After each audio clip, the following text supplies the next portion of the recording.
Okay, nice one. Welcome, everybody. Let's have a look. Nice to see you again, Alex and Marcus. How are your days going? Where are you? Go on, Oh, Marcus. I'm in São Paulo, Brazil. It's like a bit chilly here, but it's okay. It's winter time.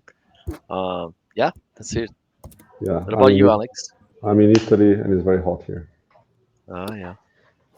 Very nice. Very jealous. And what's happened since we last spoke? I think we did one of these 1 month ago. Maybe you could update us on some of the key milestones we've achieved before we jump into the questions.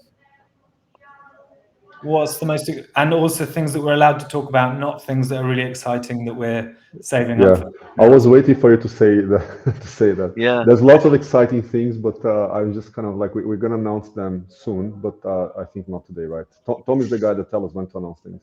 Yeah. No, I think one of the important topics that we launched since last time, and that was quite interesting because we have private networks in production already, tokenizing, thousands of yield-bearing assets, especially from commercial receivables with large clients, and they're already paying and buying Rails tokens from the foundation. And Alex built this super nice, what we were So calling proof of dashboard, use. yeah, Is a dashboard, and we can share the link here. Is a kind of a proof of use, so people can track how much we're making a month on a monthly basis from clients. And effectively what happen is the client sends USDT gets into a swap smart contract that converts into the Rails token, and automatically, and it's the fixed price is still at 1.8 cents of the dollar, which gives us around 180 million FDV, which was the last price round that we had. But that shows the relevance of what we're building, and already having clients paying us in a monthly basis is growing, is around $70,000 a month now. And touch wood, we're gonna do some announcements soon. It's gonna double this, hopefully, with new clients coming. And that's, if you compare to other chains around there are not many chains making this amount of revenue. And that's really, really, I think, important. We're bringing real business on chain. We're bringing clients, very relevant clients on chain, and that makes the difference, guys. I think this is very good news for us, and we're super excited. Check it out. We're gonna share the link. You can look at this. It's a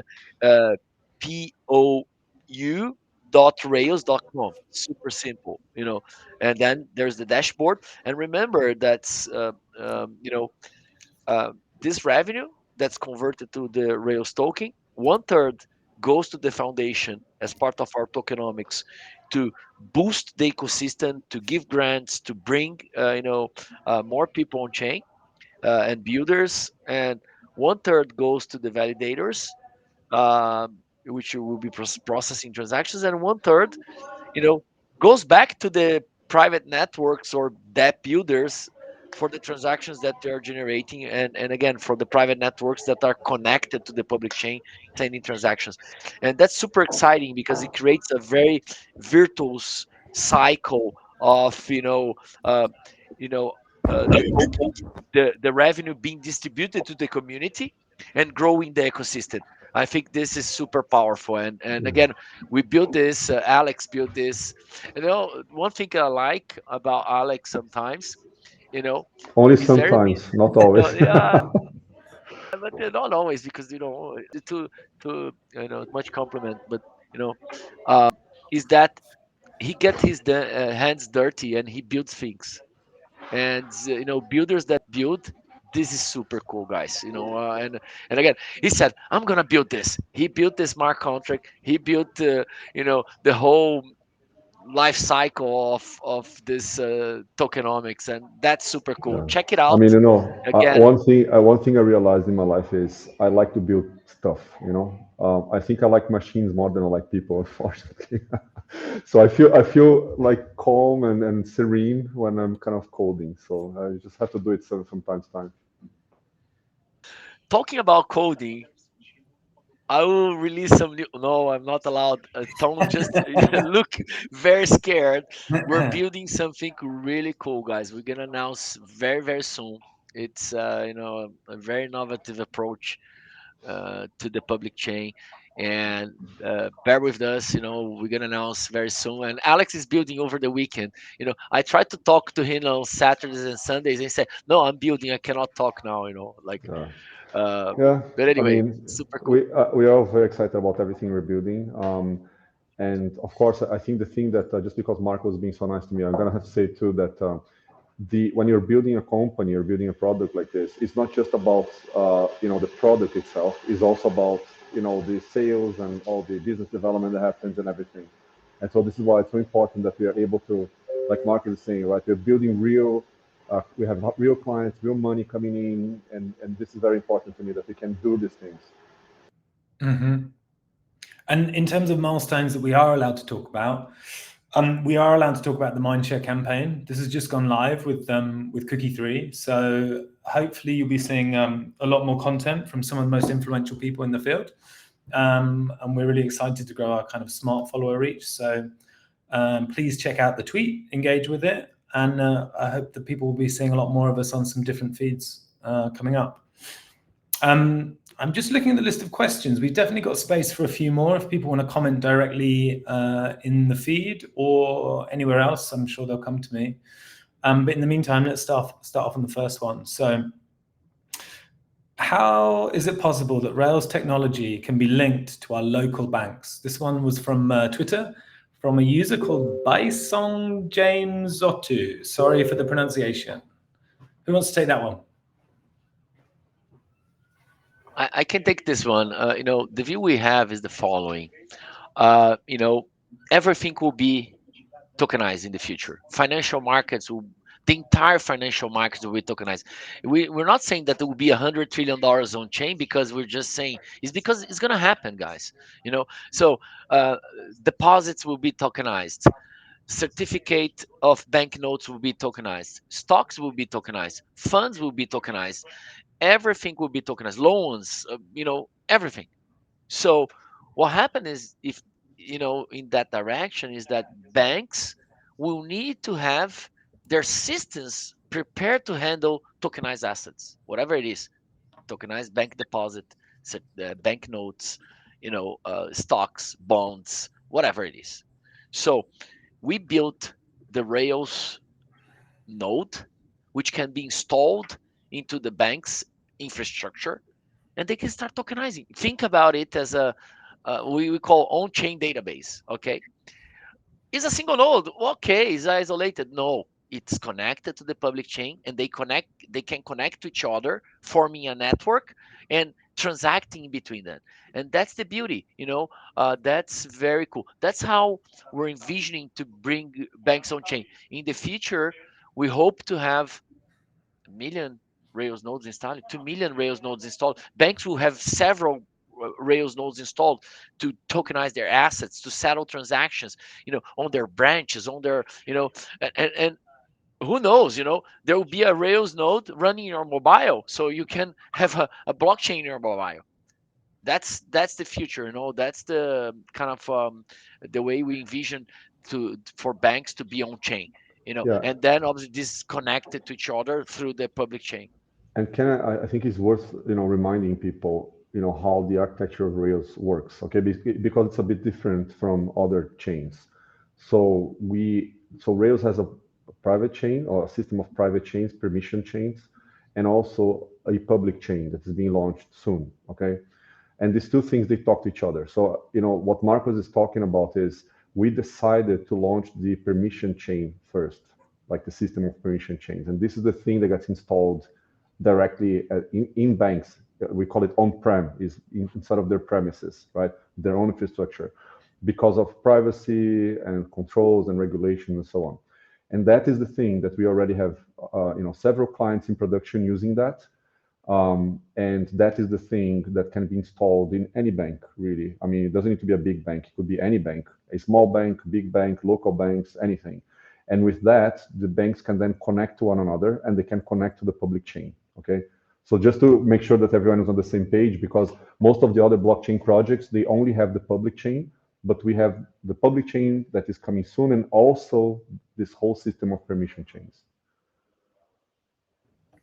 Okay, very Yeah, nice. and that's the money. That's the money they are paying already. And Yeah. check it out at the pou.rails.com, so you can see, the amount of money clients are paying. So, and hopefully in the future there'll be a few $1 million coming in, and this again goes back to the token holders, goes back to the community, goes back to the validators, and that's the beauty.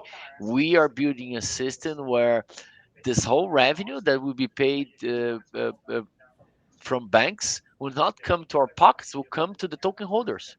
That's why, in the future you look and you get your tokens, your Rails tokens, and that will grow over time, because hopefully there will be millions of Rails nodes installed, and people using it and paying for it, and that's what excites us. This kind of revenue distribution. As a native principle of our tokenomics. That's what excites me. Like people, getting this, money back, and making money and growing, and this is super cool. And again, we keep the tokens, we will hold it, and we'll make a lot of money on top of it. That's super cool.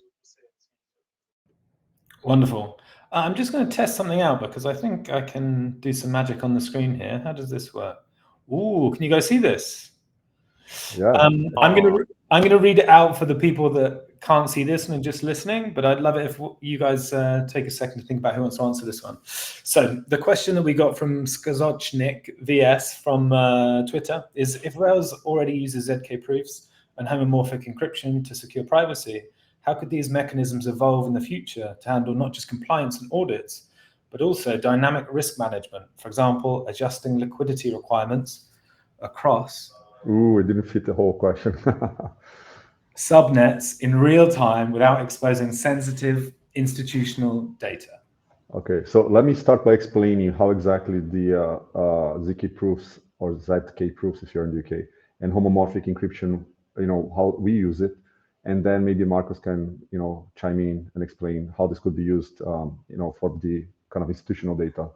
So what we have built is an algorithm or a protocol that we call Enigma, and it uses zero-knowledge cryptography to enable different participants of a network to send and receive tokens and funds between them in a completely private way. Okay, and this is applied at the moment to the permission chains. So the one I was mentioning before. It can also be applied to the public chains, but and this will come once we have the public chain online. But at the moment, it's being used in the permission chains, because imagine if you have several banks connected to one another on the permission chain, and that is what we do, with central banks and large institutions. They're connected to one another, and let's say Bank A has balances and users on their chain, and then Bank B has the same, and then Bank A wants to transfer funds to Bank B. If there is no such thing like Enigma, then what happens is anyone that is observing what we call the hub, which is the central blockchain that connects all of this, they would be able to see the balances, the transactions, the details, the users, and this is a big problem for banks and regulated institutions. And so this is where Enigma comes in. We use this zero-knowledge proofs and zero-knowledge technology called SNARKs to enable us to send and receive transactions privately. And the homomorphic encryption is part of the system as well, to make sure that everything stays consistent and so on. So this is how we use today, but the technology, of course, is very flexible, right? So we can adapt it. So for example, the question is about sending information between different subnets. The way that Enigma is used today is within one subnet. We don't even use this name subnet anymore. We use the name private network. Because what this is really, subnet is the same as private network. What it is when you have several Rails permission chains connected to one another, forming like a network, right? And so you use it within one private network, but the question is, can you send information between different private networks? And the answer is yes, you can. It's not something we do today. You can send any kind of information. It doesn't need to be tokens. It can be what we call arbitrary messages. So it's like just messages being sent. In fact, we have a different technology even that we call atomic teleport, which has been used already in production, that can send large arbitrary messages with privacy using different kinds of encryption. So it's not a problem so much of the technology itself. Sometimes it's more about the use case and does it comply with regulations? Is it scalable? Is it fast enough? And all of these things. Yeah, one thing, I think complementing the answer about the how can we dynamic adjust risk management or liquidity requirements. We have implemented with JP Morgan, Kinexys, the Rails Enigma, and the Teleport Atomic last year, and it was super cool because it involved RTAs, registered transfer agents, that distribute tokenized funds to banks. And basically, there are some of those funds that cannot be bought by certain clients, and we use ZK to prove that, for instance, Alex can buy that fund without disclosing Alex information to all the network. And then with that, you can adjust the risk profile of the client, and you can even change the type of fund to be offered to the client online, so which could improve liquidity. So there's some like super cool stuff that can be done. We, as a matter of fact, implemented that. The other, with JP Morgan, the other thing that can help to improve liquidity is, of course, liquidity. There are two sides of liquidity. One is the supply, the other is demand. If there's no demand, there's no liquidity. It's is a basic principle of the world, actually. You know, so how do you generate demand if there's no you know um, um, you know uh, purchase power for a certain asset? There's no way to do that. So, but liquidity, if you are able to, because today, let's say you have a token that worth $1 million of a certain bond, and there's only $2 million available of that token. If you put to sell that $2 million tokens in the market, obviously the price will crash because people say, oh my god, this guy is offering 50% of the supply. So people will not be interested to buy. So what you could do, you could um, you know uh, using zero knowledge, and offer the token in a private way without disclosing the amount that you're selling in a private pool, so people could buy without disclosing the total amount that's being sold. And that's super cool because you don't dump the market because you're not seeing the total quantity that's being sold. So this is one thing that could improve liquidity to the market and could not cause a price to collapse. And again, there's some other examples that can be used. So we have, as part of the Kinexys as well, we have implemented a privacy auction smart contract. So let's say there's an offer for a fund and there's a lot of bidders bidding for that fund to be acquired, and you can use zero knowledge proofs to confirm that the winning bidders were the ones that took that offer without disclosing the amount, but confirming that effectively the highest price bought it. So that's one example also that can improve liquidity without disclosing the information. Thank you both. That was a great one. Let me see if I can use this thing again. So, here we've got another one. So, if Rails is successful, what long-term changes could it bring to both everyday consumer banking? From Aldi Rinaldi.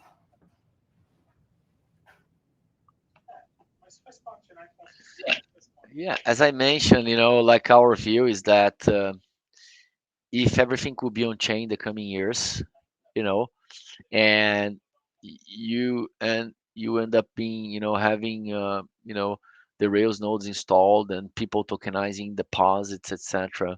I think the lives of consumers will be much easier. Like I give an example. Today, if you buy a bank note from your bank and you want to borrow money against it, is impossible. You cannot say, go to your bank today and get your bank note or your deposit and say, oh, I want to borrow money against this asset. As you could do with Ethereum, you could send Ethereum to a lending pool and borrow money against it, or Bitcoin, whatever. But take a financial instrument and try to do that. A stock. Let's say you have Apple stock you bought 10 years ago. You don't want to sell because you would pay taxes, but you need money. So what you could do, if you have a stock tokenized, you could send it to a lending pool, borrow money against it without selling, no paying taxes. That's the beauty that we could bring to every consumer in the world, and again, why use a bank? Because if you have a tokenized stock, you cannot hold this in your MetaMask. Sorry, guys, it's a security.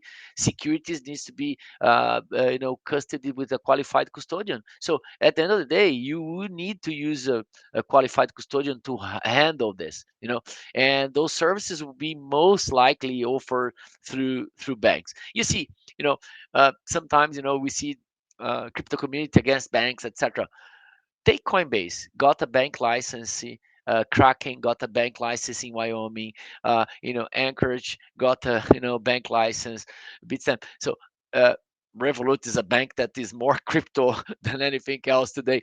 So I think there's a convergence now of crypto players coming to be regulated entities, either banks or broker dealers, etc., and traditional banks and broker dealers coming to the crypto ecosystem. And this convergence is perfect for Rails. It's perfect for us because we're building stuff that they need.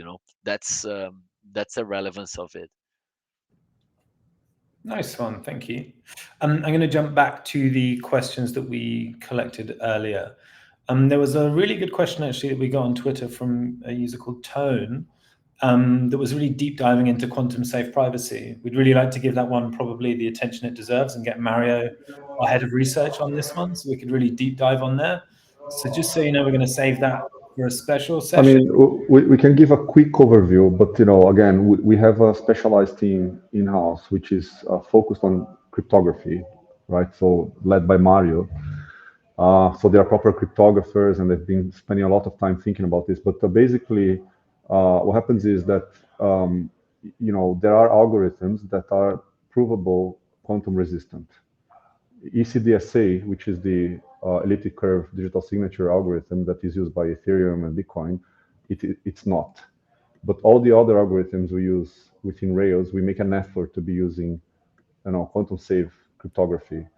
And there's a bunch of algorithms we use. NIST is the body that classifies these algorithms and approves them, and we have published research paper on this. And so I don't want to, I want to make justice to all the work that this team has been doing, and I think we should do a cryptography specific AMA, Tom, in the coming days, maybe a couple of weeks, and then invite Mario and maybe some other people from his team, so that they can explain to people exactly how that works. Yeah, I think that's a great idea. We'll make a note of that and collect some questions early.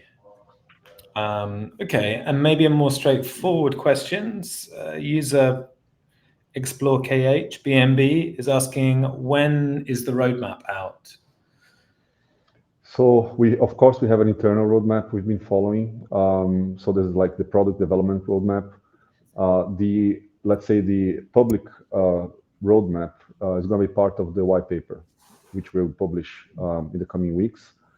And yeah, so I think just watch out for the white paper coming in the next. I don't know. Tom is the one that is the gatekeeper here, but I'd say 2 to 3 weeks. Yeah, and then. Definitely. Yeah, and then that will contain all the details, like what we've been discussing in terms of tokenomics and some high-level architecture of how the system works, and roadmap about when we're going to launch different things, and the public chain and the different versions that are coming. And I mean, there's a lot of information to share. Yeah, exactly. Follow this space for more information when it comes to the roadmap and tokenomics. There's loads of stuff on the way. Pretty much it's all drafted, but not all approved yet for sharing. But we'll be sharing it, drip feeding it out to you over the coming weeks. So I mean, the please. thing is, just to explain, we have we have had several versions of the white paper, and we have the latest version of the white paper we've been using with partners and internally and so on. But we want to make sure that we are fully compliant with all the kind of important regulations and so on. And we know that there are some sections we need to add to the current white paper so that it becomes fully compliant, for example, with MiCA, which is the regulation in the EU. And this is the reason why we've been kind of holding on a bit. And we want to make sure that when we publish, publicly the white paper, that it is the best white paper that we can produce. Okay, nice. Thank you. And on to the next question from Saeed Inadi, which is, what is Rails' biggest challenge in driving adoption among traditional banks, and how do you plan to overcome it? That's one for Marco. Yeah, it's a everyday effort, right? Because the bank will not knock your door and say I want to use it for now, but hopefully in the future. So we have a sales team that's going after banks, and I think the work we've done with the Central Bank of Brazil, where 16 banks installed the Rails node and now they're using it. This is super cool because it was a kind of a distribution channel. It got installed in 16 banks. In one single shot for a year now, and with that, it creates a very snowball effect where other banks say, "Hey, who's using it? Oh, this," and then it's much easier to get adopted. We're gonna announce soon. We are working with a central bank in Europe on this new project to tokenize the currency of the country, and super exciting, very exciting. We will announce soon. We're working with the central bank to do a PR, but that probably will be a distribution channel for other banks as well. And once you are in a bank, they say, "Oh, can I tokenize a banknote? Can I tokenize this?" So that is kind of it's natural, the consumption of the Rails nodes and the primitives that we've been implementing into the system, especially the Rails Enigma, which is the privacy primitive of the network. And again, I think it's a kind of word of mouth, but I think the more exciting stuff is to come, where when we launch our public chain, and the Rails nodes will be natively connect to it to aggregate liquidity, to leverage, because one of the things, we're working with a bank. They issue 1 million banknotes per day for 60 million clients. They have 60 million clients. They're those clients buy banknotes every day. It's around 1 million a day, and the bank sells to their clients, but some of their clients wants to use their banknotes to borrow money against it. So that's the connection of the private network with the public chain, where their clients will be able to sell on the secondary market the banknotes. They can't today. They can't, or borrow money against it, or use to leverage transactions. So that's the cool stuff that we're building.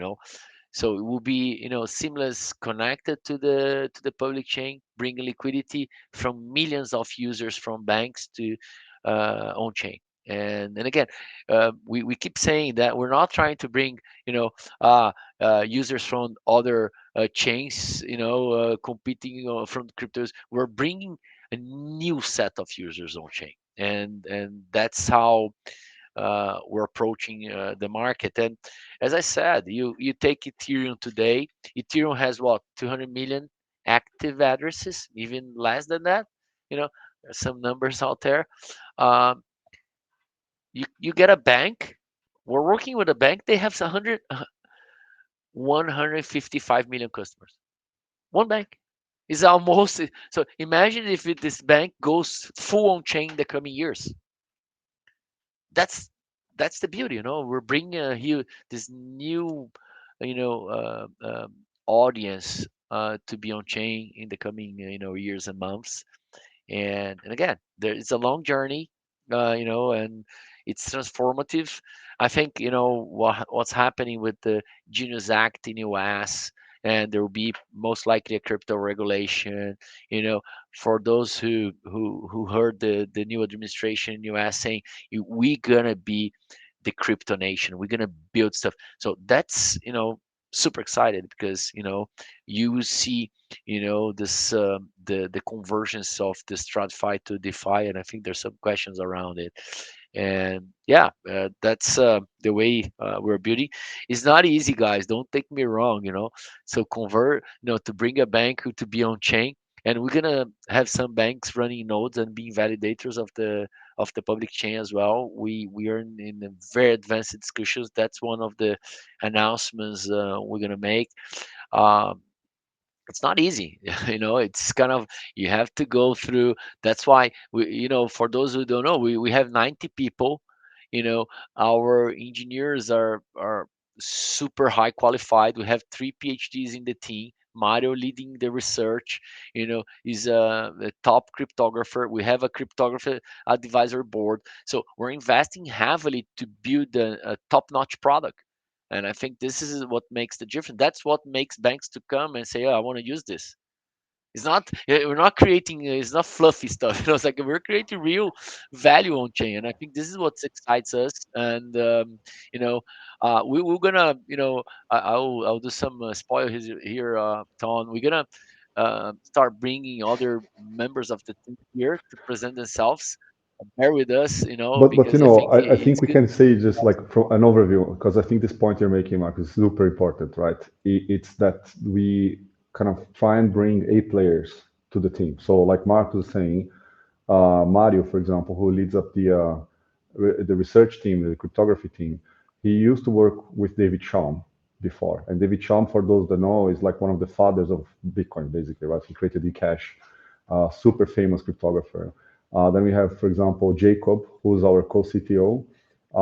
He was in State Street before, and before that he was in JP Morgan, and before that he was global head of cybersecurity for Intel. So we have people like this, even the rest of our C-level, like Mark was for many years heading up technology and operations in the biggest or the largest investment bank in Latin America, I believe. And so we really we have a lot of very experienced people that came from banks, right? I would say probably like 70% of our senior people in the company, they have actually worked several years in banks. So I'm saying this because I sometimes see other projects, they have people that are very smart and all, but this financial market or industry is a place where you do have to have experience, because it's so complicated, all the different rules and regulations and what is allowed, what is not allowed, and the lingo. If you don't know these things, it's very hard to get in. And I think we put together a very professional team in all senses, right? Technology, product, finance, very experienced people. Yeah, I'll try to be nice. So Tom, I mean, you can talk about yourself, but Tom, very experienced, has participated in many projects in crypto before, knows a lot about Web3.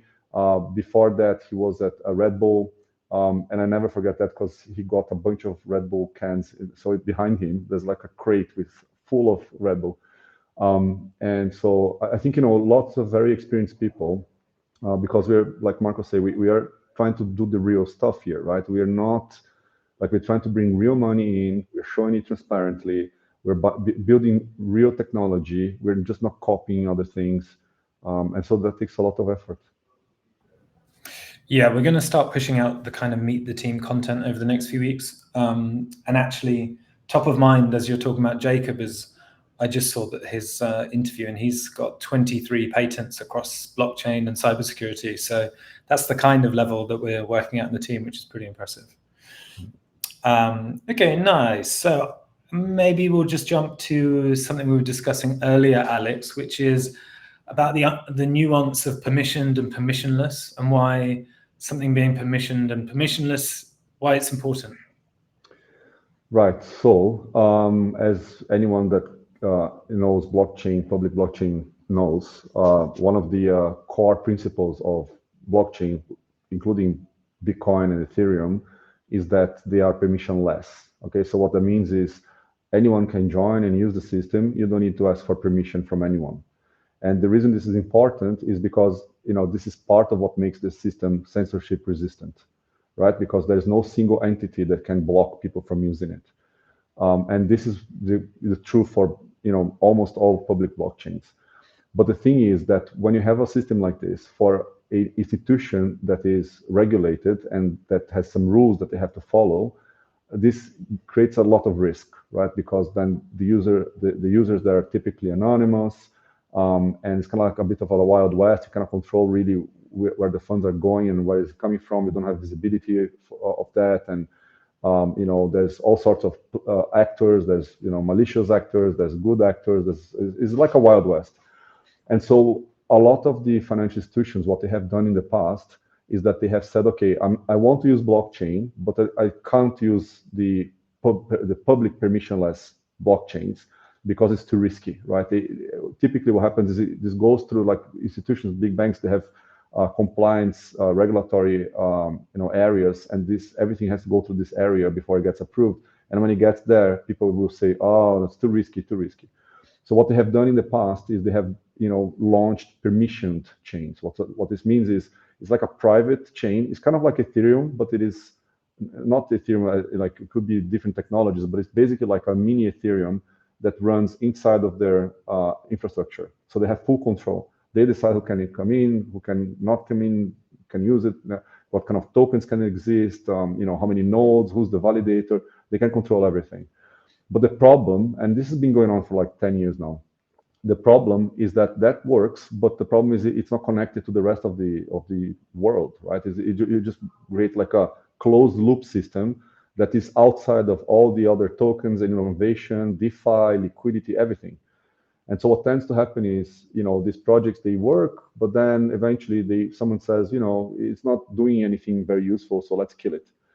And this is why when we were, creating Rails, we looked at this and we said, the problem is not permission versus permissionless. The problem is whatever we build needs to be connected to one another. Both systems, they need to still coexist. It may be that in 10 years' time, everyone is comfortable using a permissionless public blockchain, maybe, if privacy technologies improve and there's other improvements and scalability and so on.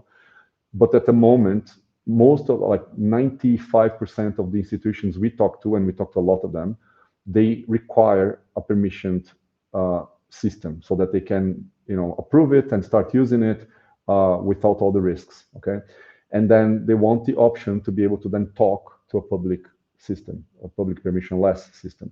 And this is what Rails is. So if I can summarize what Rails is, it is a permissioned private blockchain system that can be installed by any institution connected to a public permissionless blockchain natively, so that we can go to clients and sell the system, and they are comfortable knowing that they have full control over their node. But in the future, if they want to distribute their tokens publicly, it's already built in. And that is the power of Rails that we see.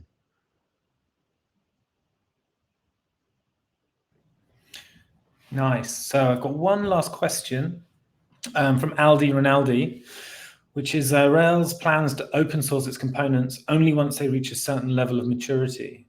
Do you believe this is a prudent strategy for gaining trust in the crypto space, or does it risk being seen as not sufficiently decentralized? I think, so being prudent from a trust perspective from the crypto community is one angle that we need to assess. There's many other angles. When we launch the permissionless public chain, that will be already open source from day zero. What is not open source right now is the Enigma privacy protocol. We could open source it immediately. The reason we didn't do it is because it's an evolving technology. We launched Enigma version 1. We wanted to test it, and then we did Enigma version 2. Once it stabilizes, we're gonna open source it. And also, we think there's a lot of innovation there, and we have experienced this before. If we are too open about the stuff we're building because it's so kind of bleeding edge, I'm not gonna name name names here, but there's been cases where competitors have copied stuff we are working on before we even have a chance to launch it ourselves, right? And so this is a problem that we need to deal with. And so this is the reason why we want to give ourselves a chance to at least launch the thing and start using it before we allow others to copy it. And then finally, on the permission chain system, it is closed source at the moment. And the reason is just because, we were just working a lot and cutting some corners sometimes. And now the system is much more stabilized. We are ready to make it open source. And it's mostly, because it's the permission private system, is mostly driven by customer demand, right? It's not so much for the crypto community, it's more for the banks. And if the banks require us to open source, as they do, now we're going to make it open source. So to summarize what I'm saying, the entirety of Rails will be open sourced in different stages. But it's the reasons why we did it this way is partly, to be transparent and, trust from the crypto community, but a lot of it is also to protect ourselves, and follow customer demand. When it's required, then we open source it. But again, everything's going to be open sourced, and hopefully by the end of this year. So it's not far away. Okay, great. And in the spirit of banks being scared of permissionless networks, someone shared a scam link to a community in the chat. I can see that we've got 8 members in there, so I just tell you that that's not an official channel, so please leave it. Only follow links from the official team and from the official account for safety, and don't follow the links from any unrelated users, please. Bit of classic crypto for everybody there. I think it shows that we're going in the right direction. All right, I'm going to do one quick run through. I think we've run through everything. I guess the only thing to note is that we're going to have a follow-up Twitter space with the Cookie team to talk about InfoFi, talk about what we're doing there, and the reason that we want to increase our smart followers and our smart reach over the coming weeks. And then after that, we're going to have some other announcements and launch some other campaigns. Thank you for joining, gentlemen. Is there anything you'd like to leave us with? Go Rails, to the moon. Go Rails. Don't miss the train. Yeah. Very good. You guys. Cheers. See ya. Cheers.